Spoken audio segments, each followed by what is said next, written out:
משפחת קביליס היקרה, משפחת המנדולינות, אורחי שפע, חברים יקרים. שלום לכל משפחת קביליס, וכמובן למשפחת הקונסרבטוריון ולמשפחת המנדולינות. שלום לכולם, למי שלא מכיר, לא מזהה, שמי שאול בוסטן, או לא זוכר. אני נגן מנדולינה במקור, ואני יליד באר שבע. אוי אהרון, בעצם כך סיפרת לי רצית לנגן בוזוקי, אבל לא הסכימו לך. אנסמבל שפע ואני הרווחנו נגן וירטואוזי שצבע את התזמורת בצליל חם, כמו שהיית. צנוע, טוב לב, עם אצבעות מעופפות. והייתה בך גם נדיבות אין קץ. כשהקלטנו את האלבום לדודאים, נשארת באולפן שעות ארוכות אחרי שכולם הלכו, עייף מן הסתם, בטח רעב, והקלטת את כל התפקידים של כל הכלים.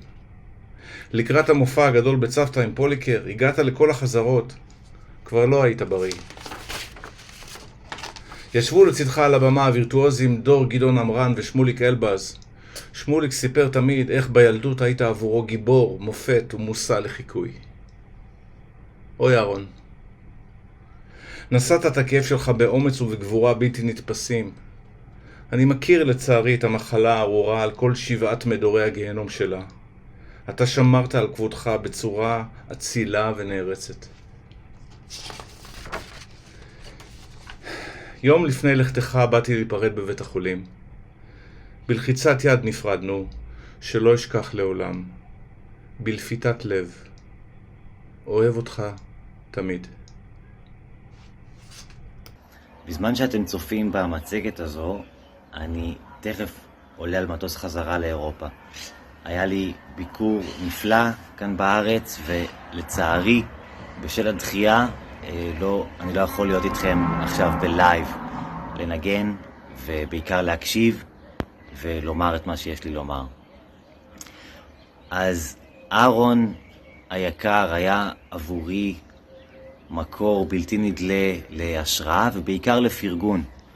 תמיד הייתה לו מילה טובה לומר, גם בפייסבוק יותר מאוחר, אבל לפני כן כמובן גם בלייב.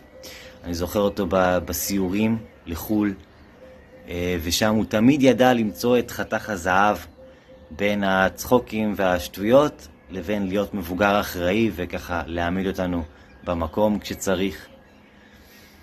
ואם אולי עוד מעלה אחת שהייתה מאוד חזקה אצל אהרון, ולדעתי כולנו יכולים ללמוד ממנו, זו הצניעות והענווה.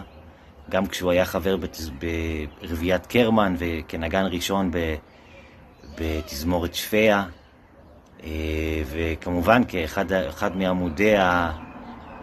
אחד מנגני המנדולינה החשובים בארץ. אף פעם לא עלה לו השתן לראש, הוא תמיד התנהל בצניעות, וזה משהו שאני תמיד אזכור לו. תודה לכולכם על שאתם שם, זו מסורת נפלאה, ואני מקווה שזה באמת יקרה יותר, להתאסף סביב הזיכרון של אהרון שהלך מוקדם מדי. אני מחבק אתכם, את המשפחה ואת כל משפחת המנדולינות. כל טוב. אני מכין את הוידאו הקצר הזה לקונצרט לזכרו של אהרון קביליס, שהייתי אמור לשמוע את הקונצרט, אבל בגלל המצב הביטחוני שבוע שעבר הוא נדחה. והנה, אנחנו עושים את זה בווידאו, סיפור קצר על הזיכרון שיש לי מנגינה ביחד עם אהרון קביליס. לפני בערך 15 שנה, אהרון ואני הזמנו לפילהרמונית הישראלית להשתתף באחת האופרות, לדעתי האופרה של להר, לנגן עם הפילהרמונית הישראלית תפקיד לשתי מנדולינות. והיו מספר קונצרטים, אני חושב ש8, והכנו את התפקידים ביחד, אהרון ואני, ואז התחלנו לנסוע לחזרות עם הפילהרמונית, והיה לנו המון זמן אחד על אחד באוטו. ובימים של החזרות, כל פעם הייתי מגיע מהאקדמיה, אחרי שכבר היו לי חזרות לדברים אחרים, והייתי די עייף. ואחרי כמה פעמים אהרון שאל אותי, למה כל פעם אתה מגיע כל כך עייף? אמרתי לו שהנהיגה לירושלים, באר שבע, ואז לנסוע לתל אביב לחזרה, הנהיגה הזאת מעייפת אותי. ואחרי 2 חזרות, אהרון כבר היה מתאם את זה שהוא אוסף אותי בדרך, או שהוא תמיד נוהג. זאת אומרת, מאותו רגע שדיברנו על זה, כבר לא נהגתי כל כך. אהרון כל פעם היה בא, אוסף אותי, או מהדרך במקום מסוים, או מהבית. ותוך כדי הנסיעות גם היה מקום שהיינו, היה איזשהו מפעל שעברנו, שהיה עם שלט שהזכיר לי איזשהו סיפור שסיפרתי לאהרון, סיפור שהיה חוויה לא נעימה עבורי בילדות, ועם הזמן, עם הנסיעות לקונצרטים, ראיתי שהוא נוסע מדרך אחרת. זאת אומרת, הוא כבר לא עובר ליד המפעל הזה. כל פעם שנסענו, איכשהו, פשוט לא עברנו שם, הוא בחר דרך אחרת לנסוע, כדי שלא נעבור ליד המקום הזה, בנסיעות. ודבר נוסף שקרה בתהליך הזה, זה כשהוא היה אוסף אותי לקונצרטים, הרבה פעמים הוא שאל אותי למה אני קצת במתח כשאני נכנס לאוטו, ושיתפתי אותו בזה שאני קצת, יש לי חשש ששכחתי משהו, מיתרים רזרביים, את החליפה, משהו, תווים, ששכחתי משהו. ואז כשהתחלנו את הקונצרטים אחרי החזרות, הוא הביא לי תיק אדום שיש לי אותו בבאר שבע עד היום, תיק קטן, הוא אמר, תשים פה גרביים שחורות, זוג נעליים שחורות שאתה לא משתמש בדרך כלל לקונצרטים, ותשאיר את זה בבגז של האוטו ככה. עכשיו ניסע עם הרכב שלי, זה יהיה פה, ואחרי זה תשים את זה באוטו שלך, ותמיד תדע שאם קרה משהו, תמיד עמוד תווים, נעליים שחורות ומיתרים להחלפה וגרביים שחורות, יש לך רזרבי מאחור. ושנים זה היה אצלי באוטו, התיק האדום הזה. מה שאני מנסה לספר זה שהייתה לאהרון יכולת נדירה להקשיב לסאבטקסט. להקשיב ברגישות לא רק למה שהוא שומע שמישהו מספר, אלא גם מה שקורה מאחורי זה. ומיד למצוא דרך לעזור או לשפר את המצב. מיד התגייס את זה ומצא פתרונות. והחוויה החברית הזאת שהייתה לי איתו הייתה מאוד מיוחדת וליוותה אותי שנים לאיך הוא מקשיב בשקט, ואחרי יום או יומיים הוא מוצא דרך לעזור לך. דרך לעזור לך וחושב איך לייצר פתרון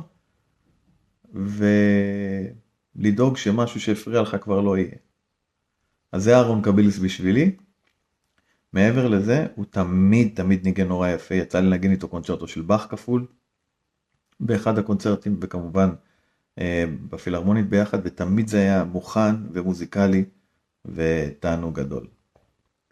אז גם פה אני מתגעגע אליו, ואני מאוד מאוד מתרגש שיש לכם כזה קונצרט לזכרו, כי זה חשוב, הוא באמת אישיות יקרה, שזאת דרך נהדרת לזכור אותה.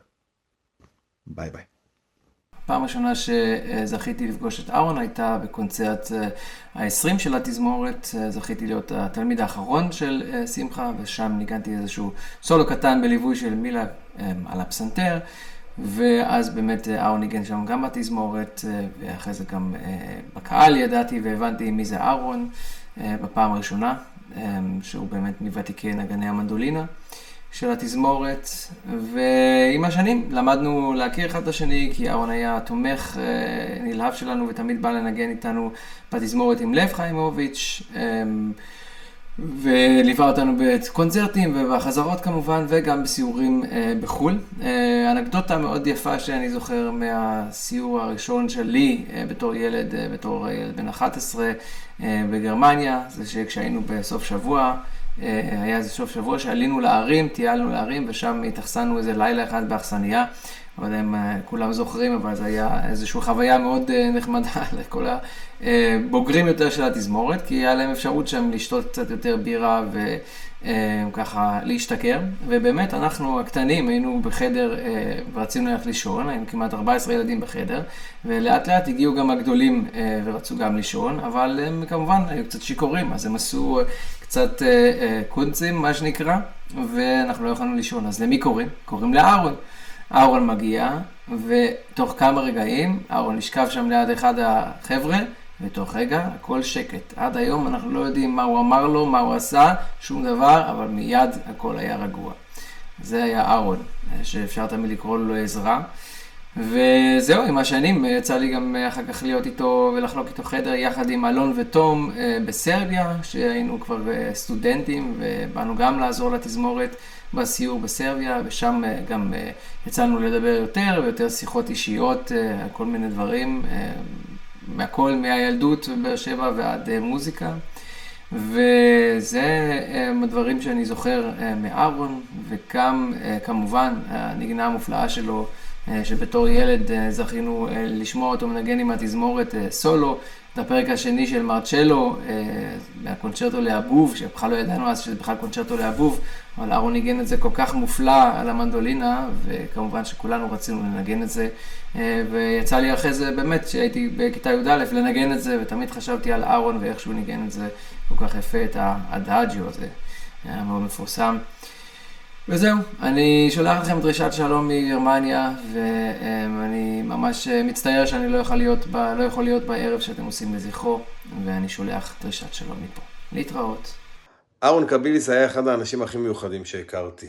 מעבר לזה שהוא היה מוזיקאי מוכשר ודוגמה לאיך צריך להתנהל, תמיד מגיע בזמן, תמיד עושה את העבודה, נטול אגו, תמיד נמצא שם בשביל ללמד אותנו, את כל הילדים הקטנים, שמה שחשוב זה לאו דווקא לבלוט ולהיות ראשון ולנצח תמיד, אלא דווקא האריה החזק ביותר, דווקא הנגן הטוב ביותר, בוחר לקפל את האגו שלו ולתרום לקבוצה בהיותו חלק ממנה, וזה שיעור שאני חושב שכל מי שפגש את אהרון נושא איתו בלב. אני באופן אישי גם חייב לומר שמה שהכי ריגש אותי באיש הזה זה שמאז שאני זוכר את עצמי, זאת אומרת מגיל מאוד מאוד צעיר, אני מדבר על גיל 8, משהו כזה, אני זוכר את אהרון קביליס בתור חבר שלי. כלומר, הוא תמיד דיבר איתי בגובה העיניים, אני זוכר את המקומות האלה בנסיעות לחול, כשאני בתור ילד צעיר יותר, התגעגעתי יותר הביתה, התגעגעתי להורים, והוא היה שם, ולא נתן לי את ההרגשה כאילו איזה מבוגר, שאני צריך עכשיו לחשוב איך אני מדבר איתו, אלא תמיד היה חבר שלי, וכך היה גם כשהייתי בשנות ה-20 לחיי, כשהייתי מוזיקאי מצטיין, ויותר מאוחר, תמיד הוא היה חבר, תמיד הוא היה מישהו שתענוג לדבר איתו, איש מיוחד, מוכשר, גדול, נדיב. תודה לך אהרון על הכל, אנחנו לעולם אין אפילו את האופציה של לשכוח, אנחנו נזכור אותך כל כך חזק תמיד.